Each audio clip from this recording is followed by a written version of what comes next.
ಭಗವಾನ್ ಶಂಕರನಿಗೆ ಸೋಮವಾರ ದಿನ ಶಮಿ ಪತ್ರಿಯನ್ನ ಜೇನು ತುಪ್ಪಿನಲ್ಲಿ ಎತ್ತಿ ಒಂದು ತಂಬಿಗೆ ನೀರನ್ನು ತೆಗೆದುಕೊಂಡು ಆ ಶಮಿ ಪತ್ರಿಯನ್ನ ಜೇನು ತುಪ್ಪಿನಲ್ಲಿ ಎತ್ತಿ ಒಂದು ತಂಬಿಗೆ ನೀರ ತೆಗೆದುಕೊಂಡು ಶಿವನ ದೇವಾಲಯಕ್ಕೆ ಹೋಗಿ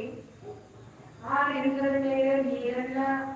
ಹಾಕಿ ನೀರನ್ನು ಶಿವನಿಗೆ ಅರ್ಪಣೆ ಮಾಡಿ ನಂತರ ಆ ಶಮಿ ಪತ್ರಿಯನ್ನ ಜೇನುತುಪ್ಪದಲ್ಲಿ ಏನು ಎತ್ಕೊಂಡು ಬಂದಿರ್ತಾರಲ್ಲ ಅದರ ಶಿವನ ಮೂಲಕ ಅರ್ಪಣೆ ಮಾಡುವುದರಿಂದ ಆತನ ಮನೆಯಲ್ಲಿ ಅನ್ನ ಧನ ಎಂದು ಕಡಿಮೆಯಾಗುವುದಿಲ್ಲ. ಪ್ರತಿ ಸೋಮವಾರ ದಿನ ಇದನ್ನು ಮಾಡಬೇಕು. ಯಾರು ಮಾಡಬೇಕಂತ ಇಚ್ಛಾದಲ್ಲ, ಯಾರು ತನ್ನ ಮನೆಯಲ್ಲಿ ಹಣ ಸಂಪತ್ತು ವೈಭವ ಅದ ಬೇಕಾಗಿರಲ್ಲ, ಅವರು ಏನು ಮಾಡಬೇಕು ಅಂತಂದ್ರೆ ನಿಮ್ಮ ಊರಲ್ಲಿ ಶಿವನ ದೇವಾಲಯಗಳು ಎರಡಲ್ಲವ ಹೋಗಿ ಈ ರೀತಿ ಮಾಡಿದಾಗ ತನ್ನ ಅವ್ರ ಮನೆಯೊಳಗ ಹಣ